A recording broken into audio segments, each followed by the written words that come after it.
right, hello, welcome back to Unqualified Analysis. I am your host, Caleb. You can find me on the socials at CalebVUA. We do this thing twice a week, Tuesdays and Thursdays. We're back to a regular schedule because we are back from Christmas, not Christmas, whole month early on that, Thanksgiving vacation, if you can call it a vacation. You know, two to 3 days out there in the sticks in Wisconsin, never did anyone any harm. I'll tell you what, good cheese.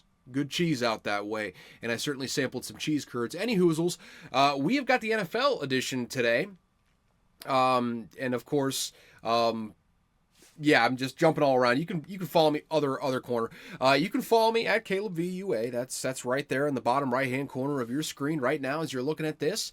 However, getting past that, we have got an NFL edition for you today, Week 13 minus Monday Night Football, which is kicking off in a matter of about an hour from when I'm recording this at the moment. So hey, man, we're just gonna crack right into this thing. I got a couple picks for you at the end. Spoiler, but not really much of a spoiler. Don't have anything on the NFL yet. Might be a bit of a light week on the card, just given that we're in championship week for college football. All that sort of good stuff, a little bit less of a selection to choose from. So bear with me. I got two for you at the end of the day, both of them in college. So we'll get to that here in just a bit. But with that said, I'm going to take a quick swig of this Gatorade. Sorry, yellow electrolyte beverage. They don't pay me. Never will, but, good to keep the options open, right? Any hoozles, let's dive into this thing. We're starting off on Turkey Day, Thanksgiving. I actually had steak for Thanksgiving this year, which, hey, not bad. Not bad. I tried it. Probably not for me. Think I'll just stick with the turkey from now on, but you know what? I tried it. Good steak. No, all compliments to the chef. But hey, Turkey Day, by and large, we had 3 games. There were some games that were played on national television, I'll tell you what. So the Bears did go on the road to the Lions. And that was, in the second half, absolute banger. First half, snooze fest. The Lions were absolutely killing them. They were dominating the whole way through in the first half. Second half, things just kind of went haywire. Caleb Williams started looking like Caleb Williams of last week. Gets them all the way down to almost field goal range there in the last, call it 30 seconds or so. Next thing you know, the Bears, or Caleb Williams in particular, takes a sack with like 20-ish seconds left, like 21 seconds. No problem. You get a timeout in the back pocket. You just call that timeout, or let things play out. If they're not going fast enough, then you call the timeout. But, at the end of the day, you got to stop the clock some way, somehow. You can't let this thing run all the way down. So what do the Bears do? What does Matt Eberflus do? Well, takes about 10 seconds to get lined up. They stand there for another 2 or 3 seconds. Then next thing you know, they snap the ball, about 6 seconds left. Not really much left to do except for chuck it deep, essentially, because by the time the pass falls incomplete, there's going to be zeros on the clock. And what happens? Pass falls incomplete, zeros on the clock. No chance for the Bears to even get themselves into field goal range. Just an absolute blunder by the Bears there, especially with Matt Eberflus. And that falls, look, Caleb Williams is not blameless in this whole thing. Let's not get it twisted. At the end of the day, it is the quarterback's job as well as the head coach, which we'll talk about here in just a second, don't you worry, if this thing is going a little bit too slowly, you have to give yourself a chance to, at the very least, go for a field goal to tie this thing, send it to overtime. You have that timeout in your back pocket. You must use it. You're not taking it with you. It all resets after this game. You go back to 3 timeouts in the first half of the next game, so no real use in keeping it in the back pocket. You might as well use it. Obviously not an ideal situation, but if it's running down like that, you got to use that timeout, and you got to know that if you're the quarterback.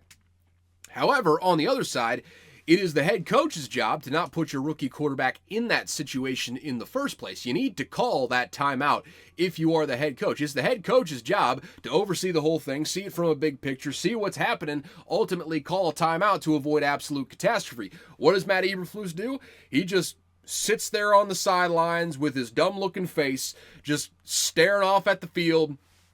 Next thing you know, zeros on the clock. It pans over to him. He's just looking around like, Like just absolute, just dead fish eyes on his face, staring off into the abyss. Who knows what the hell was on his mind? Maybe it was just flowers and sunshine up there, elevator music going on in his mind. All I know is obviously he was not focusing on what he needed to do in the game. Otherwise, he would have called a timeout there. So, yes, there is blame to go on Caleb Williams in this situation, but he is also a rookie, and the head coach is, if we're cutting up pieces of the blame pie, I'd say it's probably about 70-30 between Matt Eberflus and Caleb Williams. Obviously, after the game, he comes out at the press conference, said, hey, we handled everything perfectly fine. I wouldn't do anything differently. Are you sure about that? Are you absolutely sure about that, Matt? Comes back the next morning, goes to the press conference on I believe it's Friday morning. They ask him again, hey, was there anything you could have done differently? Do you want to take back maybe some stuff or maybe one particular thing that you did or did not do in the final seconds of that game? No.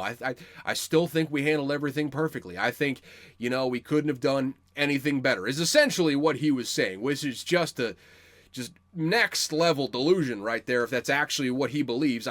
There's absolutely no way he believed that, but that's what he said out in the press conference, took absolutely zero accountability. Next thing you know, 2 hours later, it comes down the pipe. The Bears fired Matt Eberflus, the very first head coach in franchise history to be fired in the middle of the season. And that just tells you how bad it had gotten at that point. I do want to point out the fact that you even let him get back on the podium after that post-game press conference. Bit of a blunder by the Bears, but what else is new? Even when they make the right decision in firing Matt Eberflus, they do it in a way that ultimately is not the right way to do it. You can't let Matt Eberflus get back on that podium. You have to cancel the press conference, something like that. You can't let the guy get on the podium when you are about to call him into a meeting to fire him. And the GM, I'm sure he has to run it by McCaskey to get these things moved around. That'd be being George McCaskey. Obviously, Virginia McCaskey is nominally the owner, but I would assume George has POA over her because she's 98 years old. And that's not an exaggeration. She's literally like 98 years old at this point. So obviously probably got to run that by McCaskey. At the end of the day, either he wasn't very responsive, didn't feel like picking up the phone on Thanksgiving, even though he's watching his beloved Chicago Bears just get absolutely pummeled into dust on national television. Usually after something like that, if I get a call from my GM, generally I'd want to pick that up and address that right away. I get you're at Thanksgiving. I get you want to spend family time, but sometimes you just have to have a little quick conversation, a little bit of, this is where I'm thinking right now, and then we can move forward from there. Obviously, not a quick conversation when you're talking about firing a head coach, but I'm delineating at this point. The matter of the fact is, Eberflus absolutely bungled the situation in the game. He bungled the press conference afterwards. He bungled the subsequent press conference in the morning after, but ultimately he should have never gone to that press conference the morning after. The press conference the morning after should not have taken place, and if it did take place, it should have been Ryan Poles saying we are moving on from Matt Eberflus right now, effective immediately. That's pretty much the only version of a press conference he should have had there. So Matt Eberflus bungled a variety of things throughout the course of this season, but once again, the Bears organization, looking specifically at George McCaskey, the ownership group there, bungled the firing. It was the right decision. It came at the right time. Just, you handled it poorly, and there's no other way to put that. Now, we'll see if the Bears kind of bounce back from this. Obviously, the interim head coach bump is a well-known factor in this whole scenario here. So that's something to keep in mind. Something to keep in mind as we go forward here. So maybe you get a little bit of bump in play here going forward. I don't know. The Bears are 4-18. They're not really making the playoffs, and I think it's probably better to have a good draft pick, I suppose, to take whatever the top offensive lineman available is, or trade up for one. By God, if there's a standout one in this class, though I haven't really heard talk of anyone at this very moment. Maybe Will Campbell over at LSU. probably the closest one. Wouldn't be a bad place to start, although you do need interior offensive line as well. Either way, we'll see what kind of interim head coach bump they get. I doubt it'll be anything super substantial. I mean, the Bears just aren't a very good football team right now. They have good players. We'll see if Thomas Brown can kind of turn around a little bit, but my expectations aren't high right now. They are not high, and I'll leave it off on this. Thomas Brown, boy, I saw this on Twitter, but he is the living embodiment of the meme or the tweet that says, I accidentally became important at my job and it's ruining my life. He started off the season, I believe, as the quarterback's coach, something along those lines. Shane Waldron gets fired. He gets promoted to OC. Now Matt Eberflus gets fired. He is getting promoted to interim head coach. All of a sudden, he started the season not having to call plays, really only having to worry about his sequestered role within the franchise. The next thing you know, he's running the whole damn thing, at least for the remainder of the season, for the final 5 games of the season. You know, I hope he has a good showing. He got kind of, thrown into the wood chipper with the Panthers last year when he had to fall on a grenade for Frank Reich in a failing season. Took over the play calling duties, didn't do well. Frank Reich took the play calling duties back, and we all saw how that thing went last year. Obviously, Thomas Brown is with the Bears now, so you can kind of, even if you don't know what happened last season, you can kind of extrapolate based on that fact how it all went. So I'm hoping he has a good showing here down the stretch, but I've already spent too much time on a bad franchise. Lions, they eke this one out. Sometimes this will happen in divisional play. I'm not really going to hold this against them. The bottom line is, great teams find ways to win when otherwise they don't have their best stuff. They had great stuff in the first half. They just weren't able to convert on touchdowns when they needed to. Ultimately, you're 11-1. You sneak out of here with a win. Who knows what happens when you go to overtime? But as of right this second, you sneak out of there with a win. You have some stuff to address. Obviously, Jahmyr Gibbs giving away the verbiage and the verbal signals for different play calls. Not ideal, but Dan Campbell already kind of tamped that down. It's Ben Johnson at the end of the day. And it's a headache to go ahead and change the verbiage, but I don't think people knowing the verbiage is ultimately going to stop this offense. It's just that good. Lions, still the best team in the NFL. They are the best team in the NFC, though the Eagles are starting to have something to say about that. Trust me, we will talk about them in a few short minutes here, probably at the end, given the time constraints here. But Lions, still the best team in the NFL for my money. And there's not really a whole lot of debate on that front as far as I'm concerned. Hey, sometimes you just get close games in the division. Every other player on the opposing sideline is a professional football player. So these things do happen. These things do happen from time to time. But Lions are 11-1. They're a force, and nothing has changed on that front as far as my opinion of them. Giants go on the road to the Cowboys. Drew Lock starts this game. Tommy DeVito, a little bit of a boo-boo on the old wrist. Looking spectacular on the sidelines. A very attractive man. And that's just objectively speaking. A very attractive man, chiseled features, just not a very good quarterback. He served as the emergency in this game. Drew Lock played the starter. He was not good. Cooper Rush wasn't really good either. Ultimately, the Cowboys winning a game where I'm sure everyone that watched felt like they wasted their time viewing it. So there you have it. That's 60 minutes of football that I'll never get back. But bad football is still football. We gotta savor these moments because we're not gonna have them for too much longer here. We got 2 months. We got 2 months.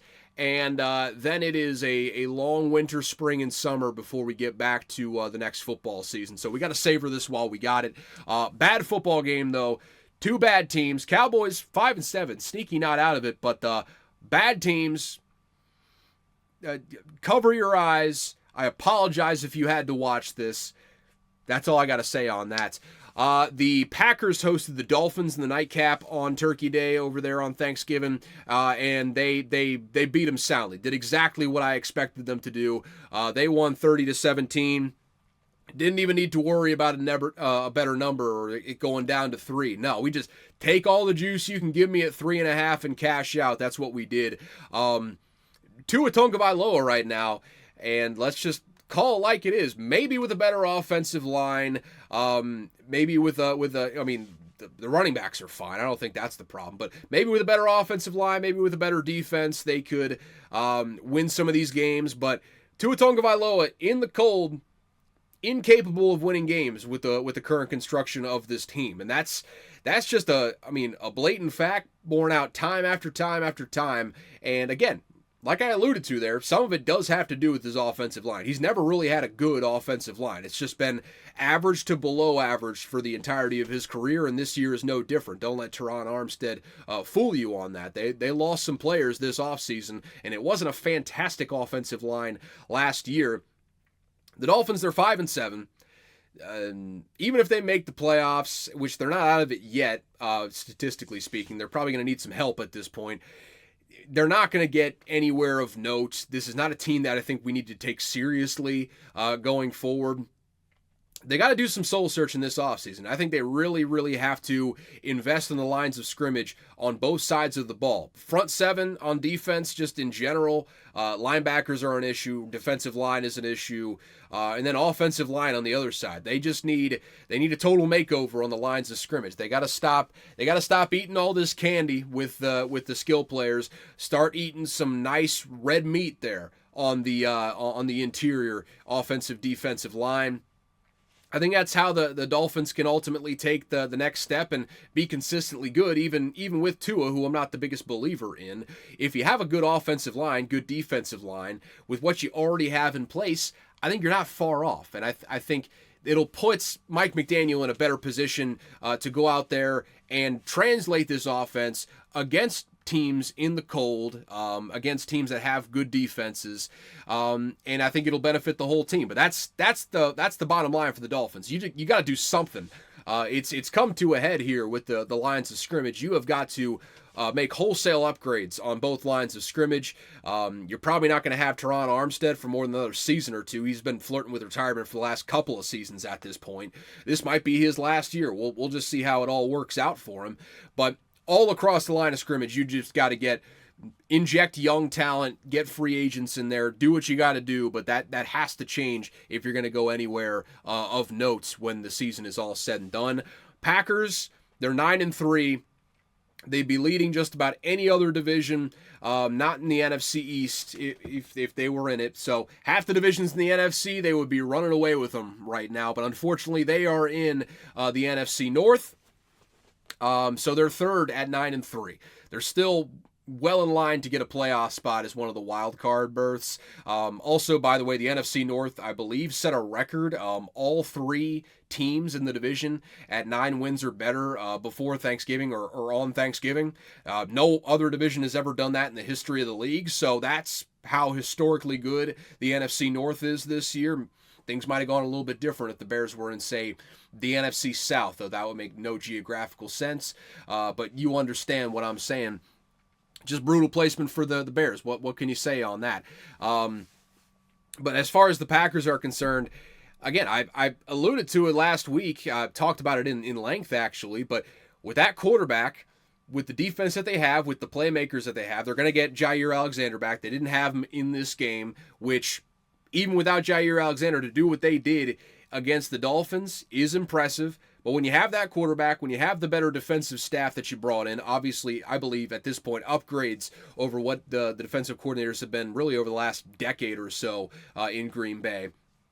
When you have those pieces in place with good players around the quarterback, this team can make a championship run. All it takes is for Jordan Love to get incredibly hot. Like, if he gets hot like he did in the last postseason, obviously you remember him dicing up the Cowboys in the first week of the playoffs and then ultimately stumbling down the stretch to the Lions.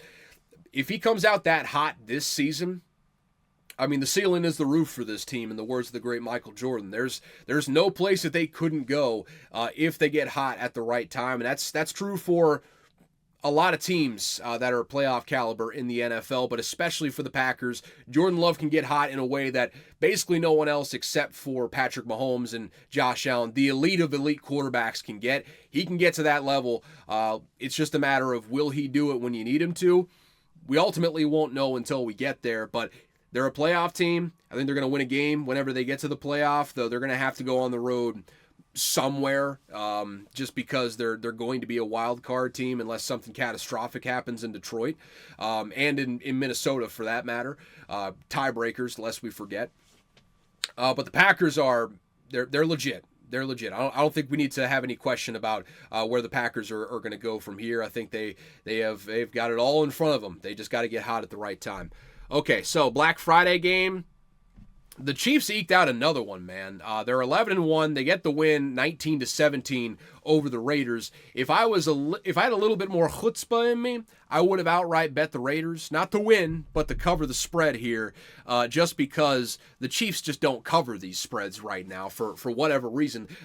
They're a whole lot like they were last year. They're just winning more of these games that they were ultimately losing last season.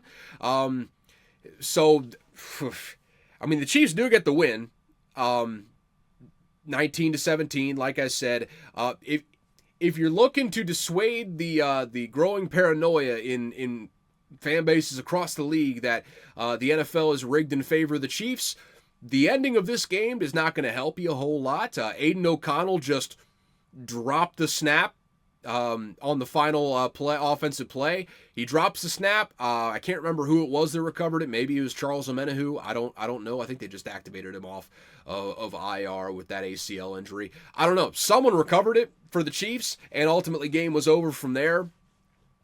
And you're gonna have to show me hard documentation for me to start believing that a pro football league, or really just a pro league in general, is rigged.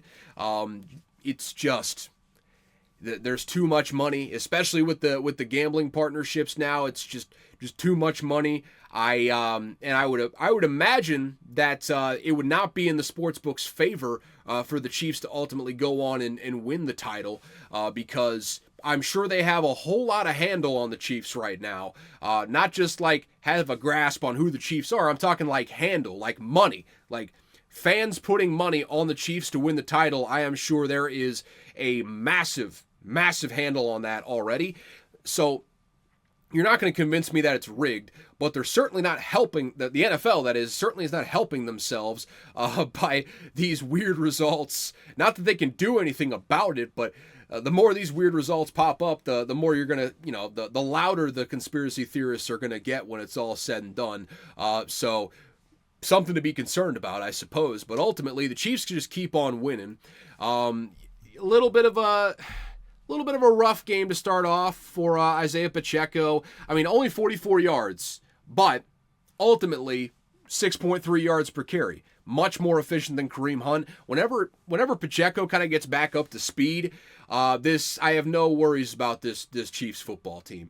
The defense, you got to be a little bit worried. I mean, not too much cause for alarm, but when Aiden O'Connell drops 340, 9.7 yards per attempt, 2 touchdowns on your head, that is something to be concerned about. Just a little bit of something to be concerned about. He's playing basically flawless football up until the last play when he fumbled that snap. But at the same time, Chris Jones, still an absolute game record, 2 sacks in this game. George Karlaftis contributed a sack as well. You got 6 tackles for loss. I don't think there's too much to worry about if you're the Chiefs. The Chiefs is still the Chiefs. And when Isaiah Pacheco gets back fully up to speed, they're still right up there with the Bills in the AFC, with the Lions overall in the NFL. Until they are dead and in the ground, I'm just not counting them out because of what they have on that roster. No need to go over it again. We've been over it about 1 million times at this point, but I'll never count out the Chiefs. I just simply won't do it. I've done it before and I've been burned in the past, so I'm just not doing it anymore. But we move on from there. Chargers go on the road to the Falcons. They get the win 17-13. Terrible game from Kirk Cousins in this one. 4 interceptions, a couple pick sixes to ultimately seal this thing. Maybe it was just 1 pick six, but at least 1 to Tarheeb Still. That was ultimately the difference in this game. Yeah, don't care on that one. We'll keep it moving. But yeah, the Chargers get the win in this one. based off their defense. Offense not looking fantastic. J.K. Dobbins went on IR last week. I think I forgot to say that, but there's a noticeable difference with Gus Edwards and co back there compared to J.K. Dobbins. So something maybe to be worried about. But the Chargers 8-4. They're going to have to get that running game right again for me to really start believing in them the way that I did before. But 8-4. Inside track to the playoffs. They got a big one coming up here against the Chiefs this coming week. We'll see what they do, but with Jim Harbaugh, with that quarterback, not counting them out, they got some real roster deficiencies, but again, Justin Herbert is one of those quarterbacks. I don't think he's shown the level of getting hot that Jordan Love has in the past, but he can get hot, and he can get you some places. I have a tough time seeing him get far in the playoffs, but won't count him out. Just simply won't count him out. As far as the Falcons, you're in quite a predicament, man. Y'all are 6-6 now. Your quarterback that you just paid a whole pile of money to just threw 4 interceptions once again. In a normal situation where you don't have a whole lot of money guaranteed to your quarterback next year, you start talking about the guy that you drafted 8 overall, and Michael Penix, maybe bringing him in and seeing what he's got in the tank. But since you committed all that capital to Kirk Cousins, I think you just got to ride with him. He's gotten insanely hot at times this year, but also this is a low in this game. 4 interceptions. Ultimately, you could say that he was the reason that they lost this game. Not a good one from Kirk Cousins, but Falcons are kind of stuck with him at starting quarterback. The Buccaneers, I still believe, are the best team in that division right now. I just feel like they're playing the best of anyone. The Falcons are really floundering. And now the Buccaneers are ultimately going to have to keep on winning because they have that head-to-head loss with the Falcons. There's nothing you can do about that now. But they're in a good spot. They're in a good spot. The Falcons are just kind of reeling right now. They are a shell of themselves. That defense is starting to catch up to them a little bit. Obviously didn't put up huge numbers on them this week for the Chargers, but you're starting to see some of that personnel issue that we saw over the course of the off season creeping in. It's not great right now for the Falcons. It is not great whatsoever. Also, I do want to double back. Raiders are a terrible football team. Brock Bowers, if the Rookie of the Year wasn't exclusively a quarterback award on the offensive side, Brock Bowers is the Rookie of the Year. He went 10 receptions, 140 yards, and a touchdown. I've already had my spiel on him. I think he's already the best tight end in the league right now, at least receiving-wise. He is sensational. He is everything that was advertised coming into the league, and that is saying something because me and a lot of other football people said coming into that draft that he was not going to get drafted number 1 overall. He was probably going to slide a little bit because of his position, but he was the best football player in the 2024 NFL draft, and he's showing it to you. Bad quarterback play and all, just another double-digit reception game. I believe this brings the total up to 3 this season for him. He should be the Rookie of the Year. That's just, if the voters are just, he'll be Rookie of the Year, but since they're not, it's probably either going to be Jaden Daniels or Bo Nix. Ho-hum, ho-hum. Okay, we'll keep it moving from there, though. Just wanted to double back and give the guy his flowers, because, my God, Brock Bowers is a sensational football player. The Steelers go on the road, and they clinch Mike Tomlin's 18th straight winning season, improved to 9-3 with a 44-38 barn burner against the Bengals. Bengals dropped to 4-8 after this loss. Let's give some people their flowers, though, man. Russell Wilson, 414 yards, 3 touchdowns, did have that 1 interception, but by God, when you put up 400 yards and you do what you did in that game, George Pickens caught a touchdown, pantomime firing a gun into the stands. He said he was signaling first down, but as a wise poet said on Twitter, that's what John Wilkes Booth was doing to Abraham Lincoln too. Just, hey, first down, baby, first down. Just George Pickens is a gem. Just an absolute nonstop problem from day one. He's hilarious. He's just hilarious. There's nothing more to say about it. But Steelers showed us something in this game. They won a shootout. Many people, myself included, did not think that they were capable of doing such a thing. But lo and behold, they scored 44. They beat a Bengals team that Joe Burrow is having an MVP season. His team's just not holding up their end of the bargain, so he's not going to get even close to getting it. But when a quarterback is that hot on your defense and you're a defensive football team, it is very reassuring that your defense showed you something, or your offense showed you something in this one for the Steelers. And I get it. You're playing a terrible Bengals defense. But I didn't think that Russell Wilson had this left in the tank versus anyone. It doesn't matter if they're the Bengals or any terrible defense in the league. I didn't think that Russell Wilson had this in the tank for any defense at this point in his career. This is reassuring if you're a Steelers fan. You're 9-3. You're starting to kind of run away with this division with Baltimore dropping a game this week. The Steelers, man, people aren't really talking about them as a contender right now. I'm starting to believe. I'm not sure Russell Wilson has it in him to get hot like he once did with the Seattle Seahawks once upon a time. But the defense, man, they've got the stars to ultimately maybe not carry the Steelers to a championship, but if Russell Wilson just makes the plays when he need him to, if this defense gets hot, if TJ Watt gets insanely hot, we've seen that formula go before. Now, you got to have an all-time great run from the defense. I'm thinking of the Broncos' most recent Super Bowl with Von Miller and that all-time vaunted pass rush and just defense in general back there when they won it with Peyton Manning back in, I believe it was 2013 when they won it. That's the type of run you're going to have, but they've got that level in them. I mean, that defense is loaded from top to bottom.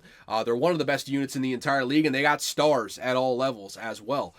So the Steelers, people not really talking about them just because they don't have the sexiest offensive stats, but they very capable of making a championship run. Also very capable of stumbling in the first round, but when you got the personnel they got in the defensive side of the ball, and when you see what we saw from that offense this past week against the Bengals, hey, it's possible. It's absolutely possible. If there's nothing that this past week showed us from a Steelers perspective, it's that a championship run is possible. It's just a matter of can they continue to show this sort of growth on the offensive side. You got a weapon at kicker. Can the offense kind of pull it all together and make that kicker just kind of a weapon in your back pocket as opposed to really your number one offensive weapon in general? We'll see that going forward. I like what I saw from the Steelers this past week, though. Bengals, hey, time to pack it in, folks. You should have traded T. Higgins at the trade deadline. Didn't get it done. Now he's going to walk for nothing. Hey, the Bengals is the Bengals, man. The Bengals is the Bengals. I feel bad for Joe Burrow. I feel bad for Jamar Chase. I feel bad for all the players held hostage by this joke of an ownership group. It's not like they run a terrible operation. They're just the cheapest of cheapskates, and they'll never not be. Because it's a family-run business and they have to cut costs where they can because they don't have the money that, say, the Waltons or David Tepper or really even the Wilfs. Although the Wilfs are not that much more wealthy than the Browns, so the Browns don't really have a whole lot of a leg to stand on. I believe they're the only family in the NFL that is not a billionaire as far as ownership groups go, so that is something to keep in mind when it's all said and done.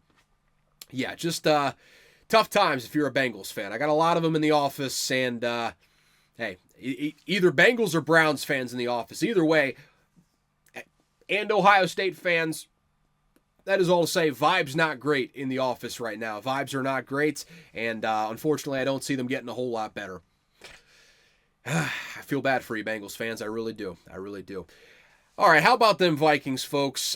Coming back from 19 down, or not 19 down, it was 19 to, I believe, 6. 19 to 6 in the third quarter.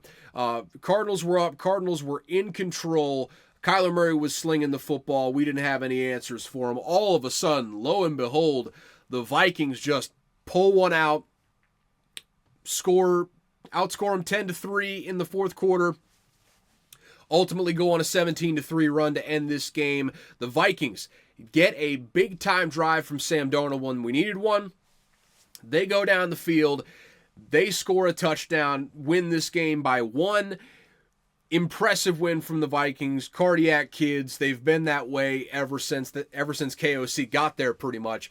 They have just been wrecking shop in one-score games. I think it's like 35-9 or something at this point. Maybe 25-9. Either way, Kevin O'Connell has just been absolutely automatic in these one-possession games so far in his young head coaching career. Got another one in this one. Vikings are 10-2, inching ever closer to clinching a playoff spot. And man, this team has all the makings of a classic Vikings team that, builds up my hope all throughout the season and then just lets me down in the most crucial moments. I wholeheartedly accept that. Sam Darnold is the type of guy that you can never fully trust. I never will. Till the day he stops playing for this team, which will be whenever we're done in the playoffs, I would assume. I will not trust Sam Darnold. I just simply can't bring myself to do it. I've been hurt too many times. I can't open myself up to hurt once more on that front. But at the same time, man, this Vikings defense is absolutely legit. They've kept the Vikings in games numerous occasions throughout the course of this season. Brian Flores is maybe the best assistant coach in the entire league. It's really just only politics that's keeping him in this job at defensive coordinator. He deserves another head coaching opportunity, especially with just the innovations that he has brought into the fold since he took this defensive coordinator job with the Minnesota Vikings. Just an absolute stud over on that side of the ball. And listen, they give up a lot of yards from time to time. When you play that shell like they play, you're going to give up yards underneath to really solid quarterbacks like Kyler Murray at the end of the day. That being said, you're not going to give up huge plays for the most part. Even with the blitzing aggressive style that Brian Flores plays, most of the time you're not going to get huge plays on you. And if you just keep it underneath, eventually the other team is going to make a mistake. That's the modern mold. It's bend but don't break now. You get into the red zone and you force field goals, and the Vikings did that over and over and over again in this game. They were getting absolutely worked in the first half, yardage-wise, and I mean possession time-wise, everything. I mean, Cardinals were working the Vikings in the first half, keep them to 3 field goals when they get down there in the scoring area. That's fantastic. And then hold them to another 2 more field goals in the second half. Only score 1 touchdown in the game. Ultimately, they get, 5 field goals? That's a credit to Brian Flores and that defense. And this defense, if Sam Darnold just keeps it on the rails, makes the big plays when you need him to like we have before, Kevin O'Connell's going to make it as easy as humanly possible for him. The defense is going to give him all the leeway in the world for the most part, within reason. Let's not get carried away with this. But they're going to give you enough leeway to where if you just don't take a 10-gauge shotgun to the foot of the team, that is, obviously, the proverbial metaphorical foot, try to keep up here, the Vikings can still make a championship run. They're still, they're not as good. They don't have the top-end level of, say, the Lions or the Eagles, but they can hang with either of those teams down the stretch. They can hang with anybody in the NFL based on the strength of that defense and based on the strength of the personnel on the offensive side of the ball around Sam Darnold. There's a shot. There's absolutely a shot, and they have a really solid shot. They're not going to host a playoff game in all likelihood because, unfortunately, they share a division with the best team in football right now. But they're a legit football team, and it's going to be a tough road, but there's a narrow path for a championship run. I've far from giving up hope. I've just tempered my expectations a little bit. Cardinals, listen, man, you're tied at the top of the division now. You have everything in front of you still. If the Cardinals just keep on winning, they got a lot of division games left, or at the very least a few division games left. They can wrap this thing up if they just get hot down the stretch. All is not lost. You played a really good team on the road, very close. For all intents and purposes, we're leading. Probably should have won this game right up until the very last second. nothing to be worried about here. You're still probably a year away from being a really, really good football team, but still very much a playoff caliber football team. I think they're playing the best in that division right now. It's just a matter of closing it out. That's the main thing. You just go ahead, you close this thing out, and get yourself to the postseason a year ahead of schedule. Hell, even if you go 9-8 and just barely miss the playoffs, I think you could chalk that up as a success for the season. But everything is still in front of them. Okay, sorry, I was just reading a tweet. I'm getting coaching notifications in college football. I got to keep up with that. So I'm trying to get you a little wrap up of the headlines when we get to the Thursday episode. But neither here nor there. All is not lost for the Cardinals. I think the fan base is, totally aware of that, but it's worth reiterating. All is not lost. Keep the faith. Just keep the faith. Colts and Patriots played in a little bit of an unexpected banger in this one. Colts get the win 25-24. Ballsy move here in the final seconds. Colts score a touchdown. They could kick an extra point to go to overtime, but nope, let's go win this thing. Shane Steichen calls them to go for two. Anthony Richardson, I mean, objectively at this point, terrible passer, but when you need a yard or 2 yards in this situation on the 2-point conversion, not much better numbers to call than number 15 there in Anthony Richardson. Is he number 5 now? I can't remember. I guess he is number 5. Whatever. Not a whole lot of better numbers in the NFL to call than number 5 when you're in a short yardage situation. And he got him into the end zone for the 2-point conversion. They get the win 25-24. Patriots drop to 3-10. Credit where it's due, though. Drake May is putting together a nice little rookie season for him right now. I mean, 24 of 30. 238, 2 touchdowns, still struggling at times, but hey, you gotta love what you are seeing if you are a Patriots fan right now. You gotta nail these draft picks. This is a very important draft coming up for them in year 2 of the new regime. We'll see if they survive going forward, but year 2 of the new regime, you need to nail these draft picks going forward and bring in some good free agents with all that draft, not that draft capital, that salary cap you got. But hey, if you do that, there's hope, because I think you got a guy in there. Very, very Justin Herbert-esque, this Drake May rookie year. Really doing a lot with very little in that receiving core. You got to love what you're seeing if you're a Patriots fan. Colts, you're 6-7. You are not technically, statistically out of it. Not a very good football team, though, so we'll keep it moving from there. The Jets are just a sad franchise. Seahawks go on the road. Getting a 14-point hole, but then the Jets realized they were the Jets. Seahawks ultimately go on to win this thing, outscore the Jets 10-0 in the second half, really 10-0 in the fourth quarter alone. Get this win 26-21. They are now in sole possession of first in the NFC West.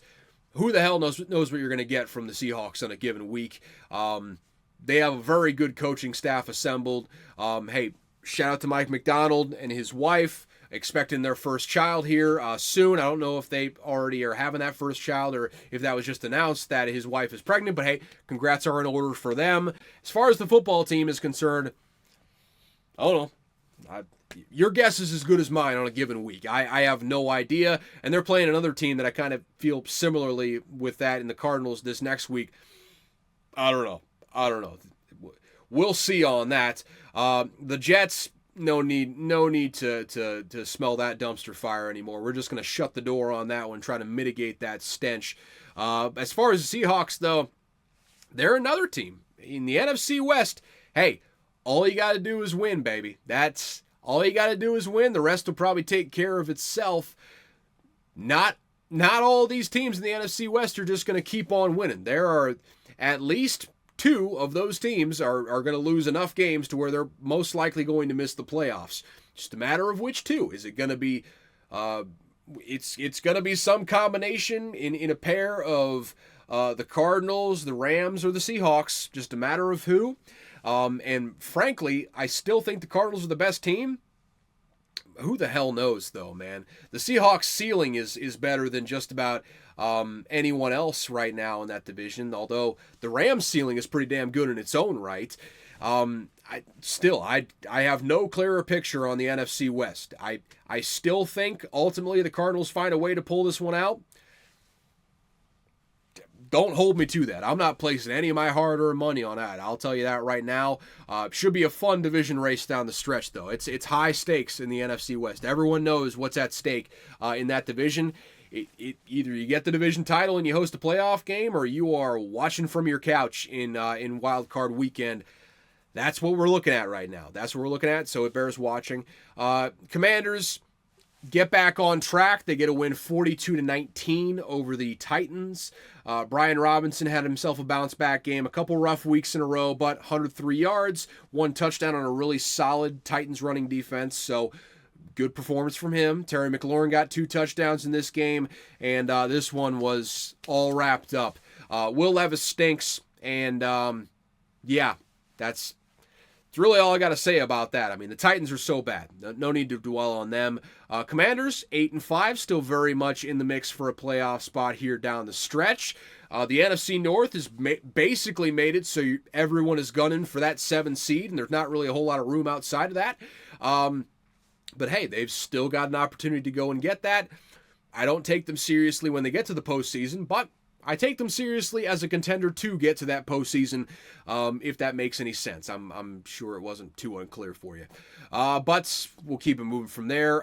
Texans eked one out against the Jaguars, 23-20. Still, someone's getting fired after this season. I'm assuming it's Bobby Slowick.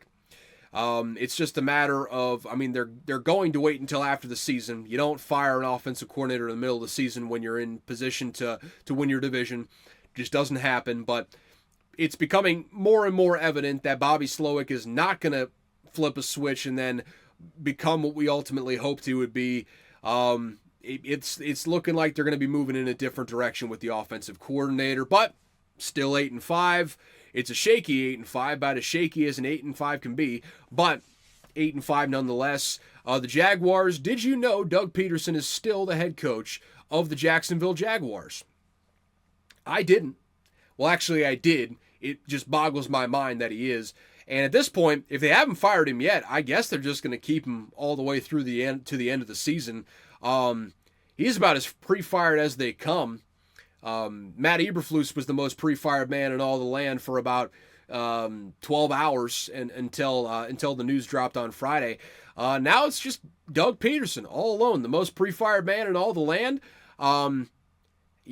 Hell, I don't think the organization would care if you just kind of mailed it in for the last 5 games or so in the season. They're trying to lose games at this point. You're 2-10. The playoffs are, they're a fever dream at this point. They've not thought about playoffs since like week 2 of the season at this point. For the draft position, it would behoove you to lose games. It's not going to be fun, but Doug Peterson, he can kind of just show up and do nothing at work for the next 5 weeks or so until this thing mercifully ends for you. So, hey, hang in there. Hang in there. It'll all be over soon. Just let it go. Just let it go. Okay. The Rams went on the road to the Saints and kind of ended the interim head coaching bump for Darren Rizzi. Rams get the win to improve to 6-6. 21-14, the final score. If you're keeping track at home, that is the 49ers in last place at 5-7 in the division, which we haven't gotten to them yet, but we will in just a second. Ooh, excuse me. And then the Rams and the 49ers are at 5-7. The Rams are at 6-6. Cardinals are at 6-6, and Seahawks are in the lead at 7-5. Razor thin margins. It's a complete toss-up. It's a complete toss-up as to who's going to take that division. As for the Saints, they lost Taysom Hill for the season in this one. No confirmation, no set diagnosis, but he got carted off. The expectations that he's going to miss the season going forward. Brutal-looking leg injury too, hyperextension, nasty stuff. So that's not going to help the cause. Saints are 4-8. you might as well just shut it down at this point. And now, trying to win games is good for the culture. Make no mistake about it. I'll be the first to say, love to see a team continue to try and win games when they really have nothing to play for going forward. But this thing is pretty much over. It's been over for quite some time. There's a reason that Dennis Allen was fired in the first place. But the interim head coaching bump is dead. Saints are just playing for draft position at this point. We'll see what additional changes happen after this season. Mickey Loomis is far from safe. I'll just say that much. And if they do fire him, Lord help whoever they bring in next, because they are going to be digging themselves out of cap hell for the next 2 or 3 seasons. Not going to be pretty. Not going to be pretty whatsoever, but that is the mess that Mickey left you in. Nothing to do about it now, unfortunately. Okay, so the Buccaneers went on the road to the Panthers. Ultimately got the win, but it took them till overtime to get there. 26-23. Buccaneers are now tied at the top of the division with the Falcons. The Falcons just hold the tiebreaker with the head-to-head there. So everything is up in front of them for the Buccaneers. I think they're playing the best in their division right now. They got Mike Evans back, and he has not missed his stride at all. I mean, if he can kind of kick it in down the stretch, he is still well on his way to 1,000 yards. Did he get to 1,000 yards in this game? Let's see real quick. I clicked on the wrong thing there, and I truly do apologize for that. I really do. That was not my intention at all. Eight receptions, 118 yards. Still a long way to go from 1,000 yards. He's well short of 1,000 yards. I don't know why I thought he was even close, but if he gets hot down the stretch and he can get to 1,000 yards, I think he's more than capable of doing that. I mean, that might be the juice that this Buccaneers team needs to get over the hump. Love what the Buccaneers are cooking with right now. Baker Mayfield's playing good football. Mike Evans is still a stud. Bucky Irving went for 152 in this game on the ground. Some things you're just good at. I'm good at being able to tell when running backs can translate to the NFL level. I know that he was a 5th round pick, but I told y'all from the jump, I loved Bucky Irving coming out of Oregon. Hey, so listen to me now, thank me later, believe me later even. That's all I ask. That's all I ask. So I've just, taking my flowers there on Bucky Irving. This is 2 or 3 years in a row where I called a rookie being a stud coming into their situation. What can I say? I'm a bit of a scouting expert on the running back front, I guess. Hey, have you heard about this guy Ashton Genty? Think he's going to be a real stud in the next level. You may want to pick up on him. I digress on that front, though. Buccaneers, I think they got the inside track to win this division. Maybe not statistically speaking, but they're the best team in the NFC South, and I think the cream is ultimately going to rise to the top, and they're going to ultimately take this thing when it's all said and done. I do have to give my flowers to the Panthers, though. One, the team is playing much better here of recent. They are objectively, maybe not, they're still not a good football team, but you're starting to see a little bit of hope. You're starting to be competitive. You took the Chiefs down to the wire last week. This week, you take the Buccaneers to overtime. Bryce Young is looking like a downright serviceable quarterback right now. He threw some really solid ones in this game.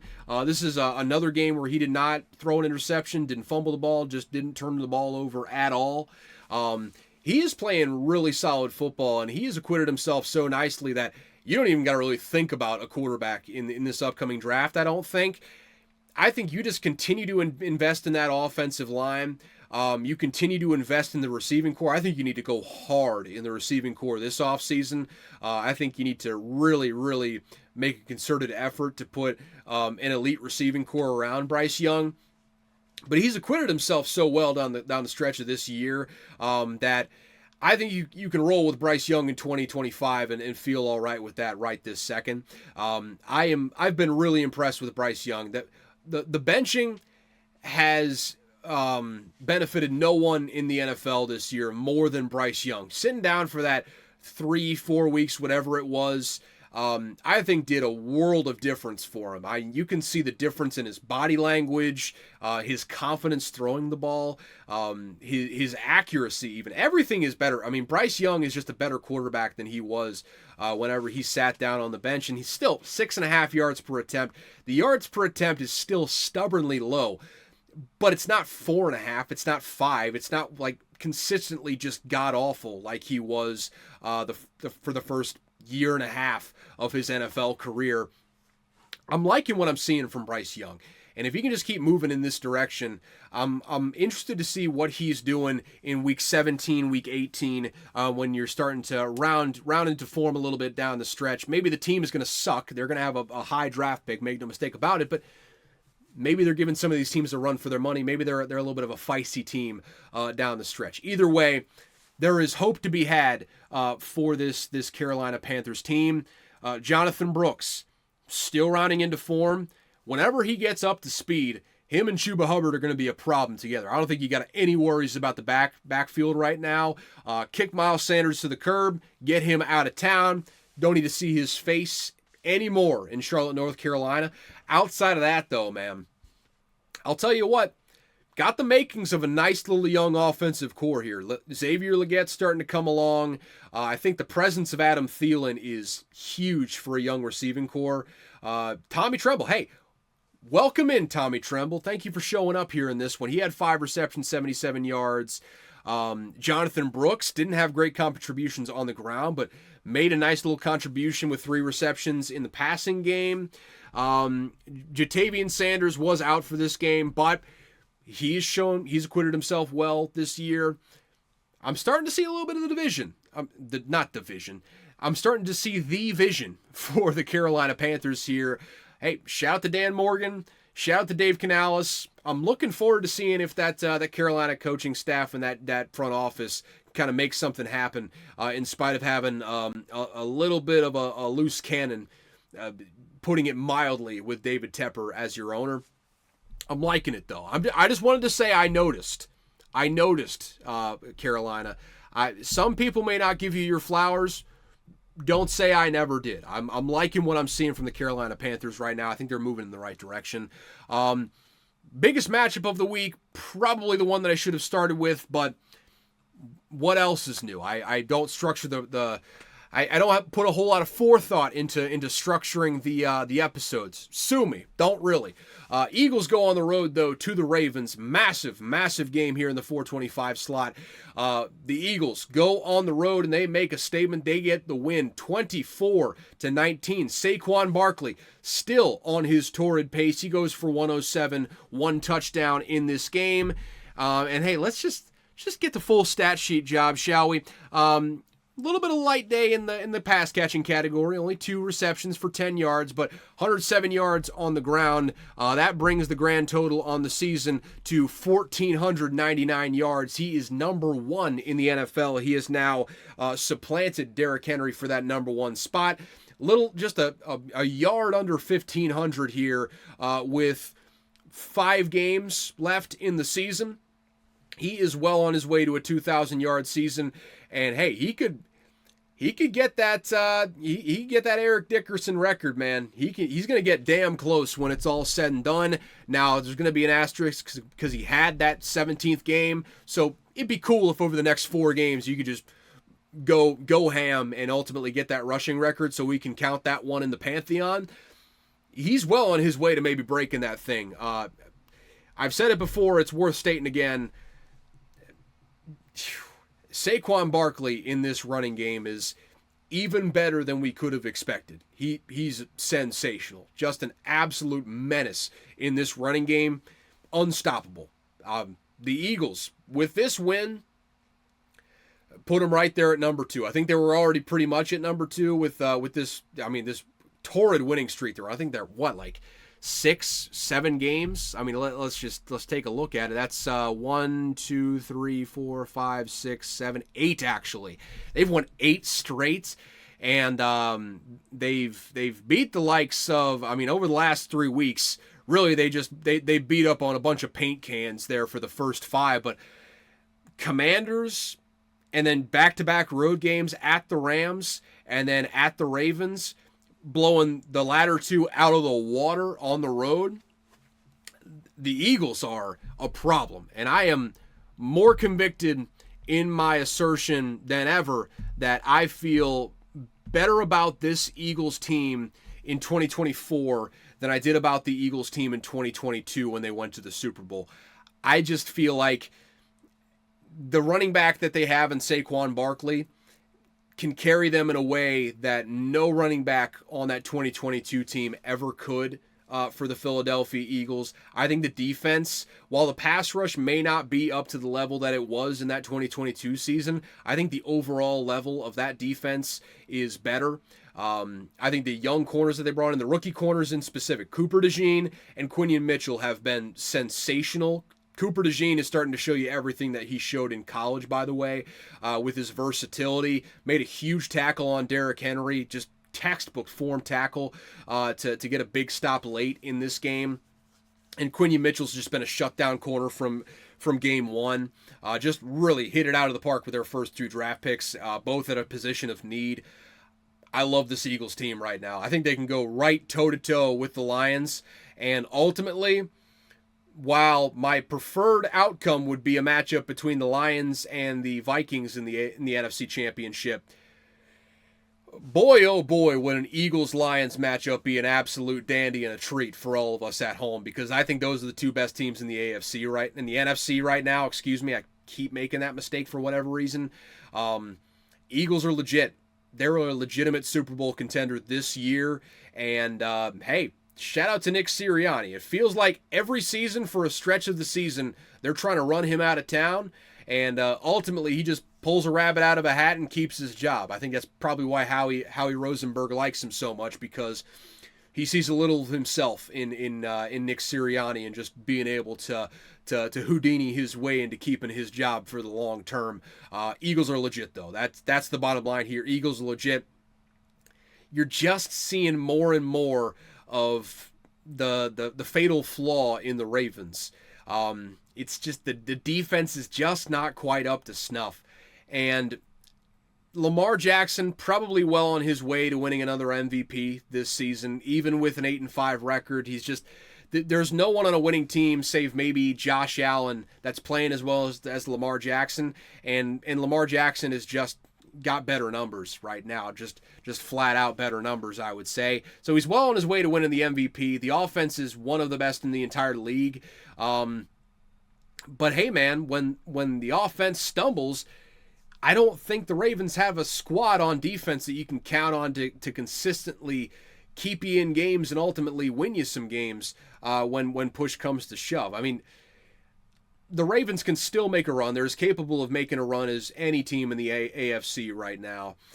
But they have problems that are just endemic, and problems that I think are going to catch up to them when they face off against the Bills again, when they face off against... when they face off against the Steelers, quite frankly, because I think the Steelers' defense can kind of stymie the Ravens' offense when push comes to shove.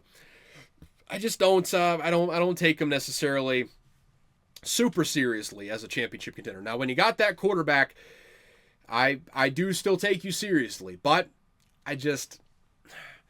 I'm withholding a little bit of my all in here on the Ravens, just because there's just some endemic problems that I don't see how you address this season. So that's where we're at with them.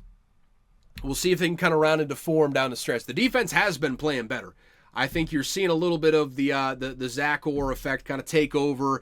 He's kind of, well into the season at this point, installed what he wants to install. It's just a matter of continuing to improve, and they're doing that. So subject to change down the stretch based on the play of the Ravens in that time frame, but still just seeing those endemic problems creep up. And until I see them rectified, still just withholding my approval just for now. Okay, we'll round this thing off on Sunday night. The 49ers just got run out of the stadium in Orchard Park, New York. The Bills beat them 35-10. They could have poured more on. They pulled the starters in the middle of the fourth quarter. just all bad for the 49ers. The Bills is the Bills. I don't think we learned anything new about the Bills in this game. They're 10-2. I'd say for my money, probably the best team in the AFC right now. We know what the Bills are. They're a championship contender. The 49ers, I get it. The injury bug has bit you harder than anyone else in the league. And it looks like maybe if you get to the playoffs, somehow by some miracle, you'll get Christian McCaffrey back for the playoffs. Maybe. It's a PCL strain that he went down with. It looked real bad. Like it was a non-contact looking injury. Ultimately, I think he got injured on the play before. Just didn't realize how injured he was until the next snap. So he goes down. Looks worse than it actually was. Just a PCL, but that'll still hold him out for the rest of the regular season. So brutal loss on that front with a 6-week time frame for recovery. This thing's over for the 49ers, man. We have our first team in the NFC West that has officially bowed out of the race. That team is the 49ers. They just don't have the horses. And, hey, man, we're going to look at this, and there's no other way that you can slice it. The 49ers just squandered that window that they had with Brock Purdy on that rookie deal. And, hey, maybe you kick that can down the road one more year, try and, beat the buzzer on an extension. That one's only going to get more expensive the more you kick that can down the road. Do you really think you're going to put together a championship caliber roster for next season? Maybe with the injuries coming back, maybe you're correct on that front. I have a hard time seeing that. I just think the 49ers squandered their chance with Brock Purdy on a rookie contract. They're out of it this year. I don't think this one's subject to change either. They just don't have enough bodies right now. They're bereft due to injuries across the entire roster, and the guys that they do have are banged up. The ones that are playing are banged up. Brock Purdy's got a shoulder.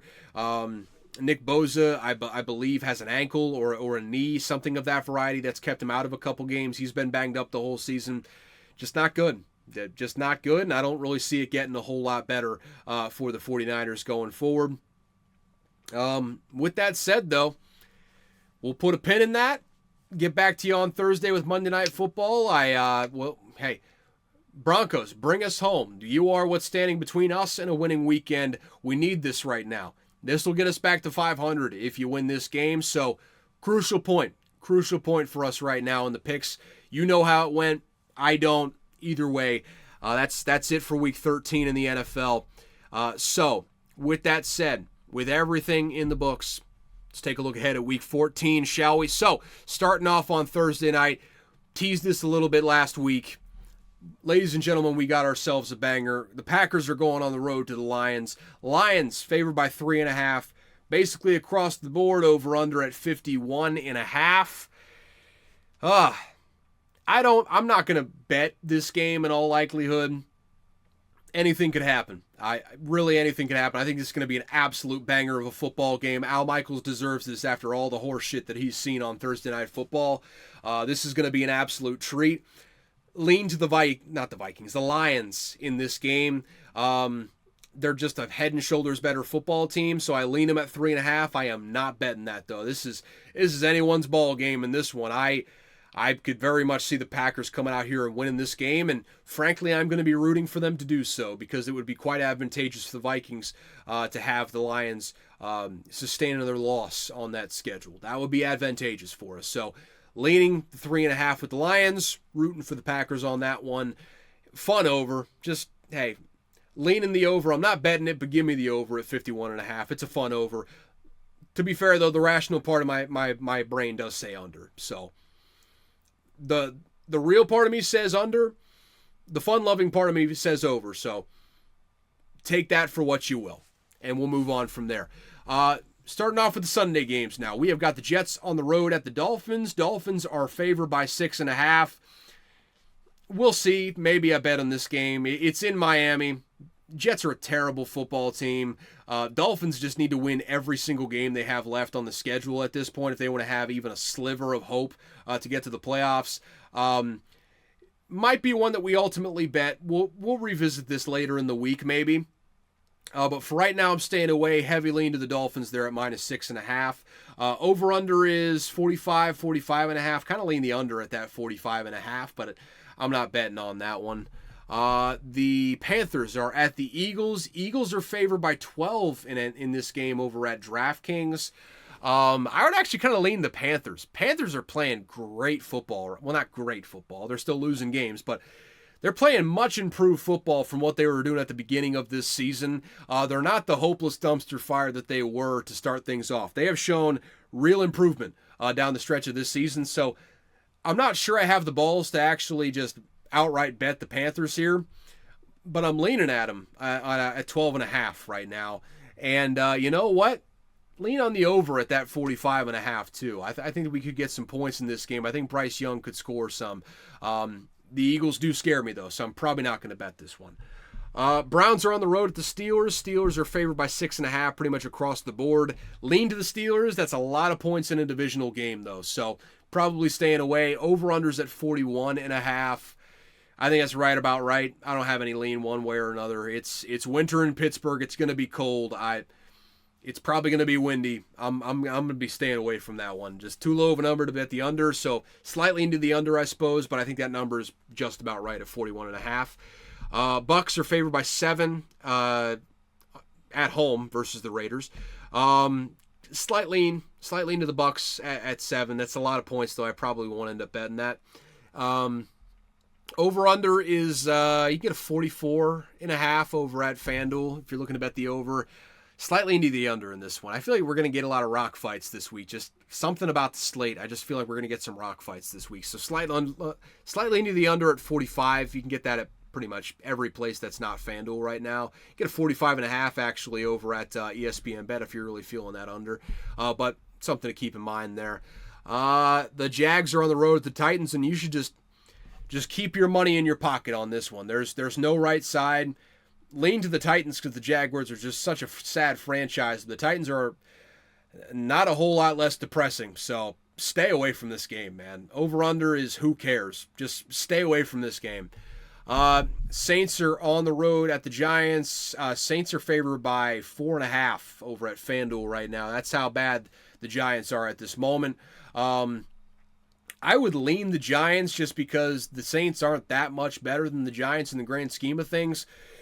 I want to be cold and in my grave before I let my my hard-earned money get placed in the New York Giants, though. Staying the hell away from them.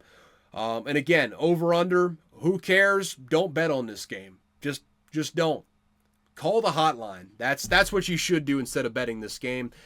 Falcons are on the road at the Vikings. A little revenge game possibly for Kirk Cousins there with the Falcons coming back to the Minnesota Vikings here. So 4.5 at FanDuel in favor of the Vikings. Obviously, I don't have the ability to think objectively, so I'm leaning the Vikings at 4.5, obviously, but I'd be remiss if I didn't say the rational part of my brain is thinking we've not pulled ahead in the game in well over a month at this point, it feels like. Falcons at +5 does feel a little tasty, but again, don't bet your hard-earned money on the Falcons. I've done it before, and it's burned me more times than not. So just don't bet your hard-earned money on the Falcons. My advice to you. Over-under, you can get a 45.5. I'd kind of lean the over on that front. I think the Vikings could score some points. I think the Falcons have the ability to score some points against this Vikings defense. But also, I think Kirk Cousins could turn the ball over a whole hell of a lot. So I'm staying away from that. But slightly into the over on that. Seahawks are at Cardinals for a massive divisional game in the NFC West. This will have major division implications going forward. The Seahawks could open up a 2-game lead on the Cardinals, a 1-game lead on the Rams if the Rams ultimately win this coming week. Pivotal, huge game for both of these teams. Cardinals are favored by 2.5 in most places. You can get some sporadic threes if you're looking to bet on the Seahawks. My lean is to the Cardinals because I think they are a better team. I don't think either of these teams are trustworthy enough right now for me to bet my money on them. Again, who alluded to it earlier when we were talking about the Seahawks win over the Jets. who knows what you're going to get from them on a given week. I'm just staying the hell away for the time being. So slightly into the Cardinals. I'm not betting this game. Over under is 44.5, 45 in some places. We're gonna revisit that. I have a heavy lean to the over right now, and I may ultimately add that to the card. So tentative, heavy lean. If you want to move early on that, there's a good chance that one gets added to the card. I'm just, giving myself a little bit of an evaluation period, seeing what kind of capital we've got after Monday night. Who's to say? We'll make a decision based off that later. But yeah, we'll revisit that. But heavy lean to the over at that 44.5. We'll see how long that's available. Bears are at the 49ers. 49ers favored by 3.5, 4. Just kind of depends on where you go. I guess the lean is to the Bears at the 4 with the interim head coach bump in this game. Man, this is another one where you should probably just avert your eyes. This would be a good bounce back spot for the 49ers. Not the 49ers, the Bears. This would be a good spot for you to feel good about yourself. This would be a good culture win if you can get this one. So yeah, give me a lean to the Bears. Then you get a 4.5 over at ESPN. I don't know. We'll revisit that. The more I think about it, the more I like it. So we'll revisit that here in due time. Maybe we add it, maybe we don't, but it's a pretty good lean to the Bears right now. Over-under is 44 in most places. No real lean on that. I think it's kind of the right level for it to be at, just based on where both these offenses are at the moment. Bills are at the Rams, another 4 o'clock game. Bills are favored by, it looks like 4 over at DraftKings, 4.5 pretty much everywhere else. My lean is obviously to the Bills. They're a much better team than the Rams this year.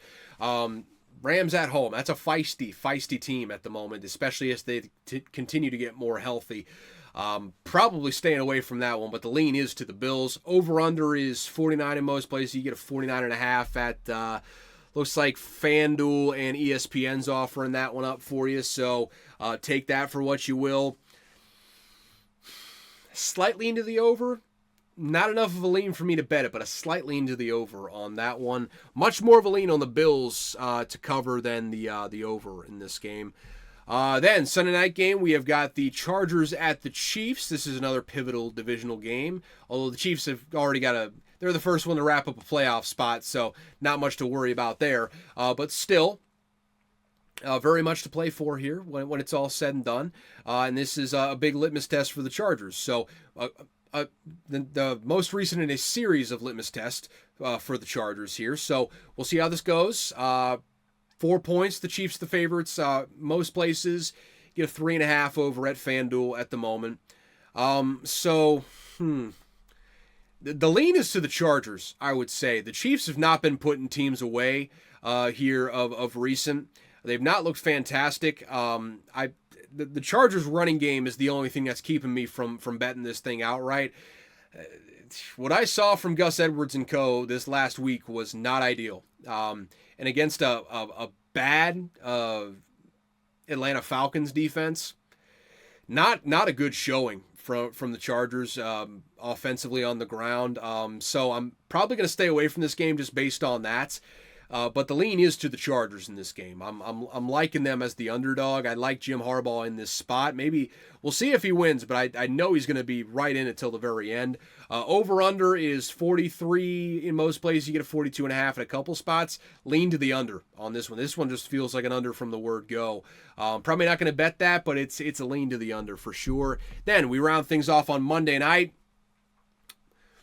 Your guess is as good as mine as to why they didn't flex it out of this spot, but the Bengals are on the road at the Cowboys. Bengals are favored by 5.5 in most places. For whatever reason, FanDuel is showing me a 6.5.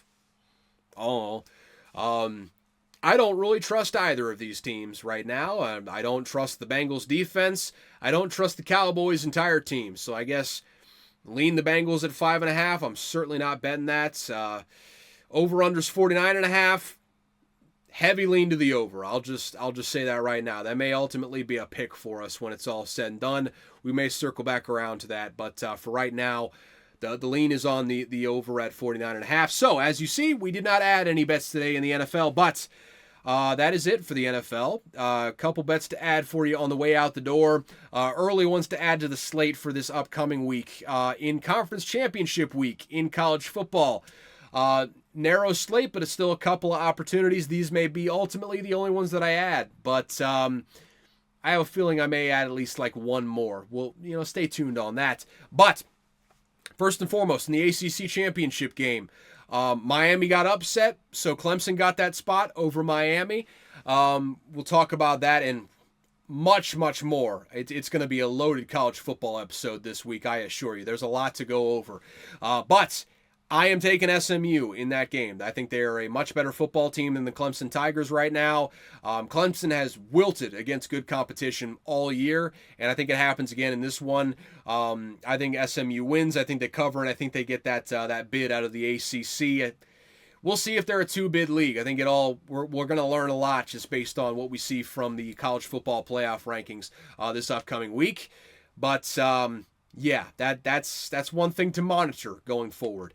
We'll get a better idea there, but we'll see. We'll see. I don't think Clemson's going to be an at-large bid. I'll tell you that much. But also in the Big Ten, Ohio State lost as well, so Penn State slots into that other spot in the Big Ten championship. Oregon took care of business. So Oregon playing Penn State -3.5. Give me Oregon -3.5 in this game. So those are your first two picks for this upcoming week. I think Oregon takes care of business there, gets that number one overall seed into the playoff, and I think SMU takes care of business as well in the ACC championship. With that said, that is all for this episode. Thank you all so much for tuning into Unqualified Analysis. This has been the NFL edition. If you enjoyed, well, you're in luck because we got one more edition of this week. We do it 2 times a week during the football season.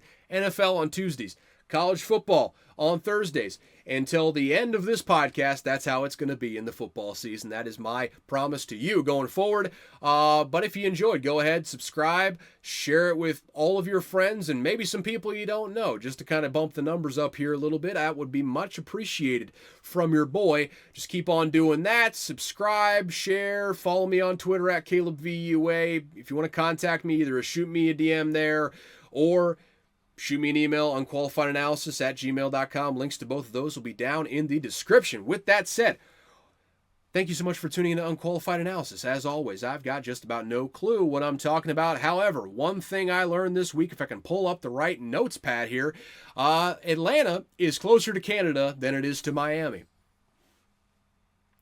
Geography is fun. Geography is absolutely fun. Anyways, I'm going to go edit this and go watch some football. I've already probably missed a good portion of the first quarter, so I will see y'all on the morrow. Take care of yourself. See you Thursday. A lot to talk about with the college football episode, so stay tuned for that. See you then.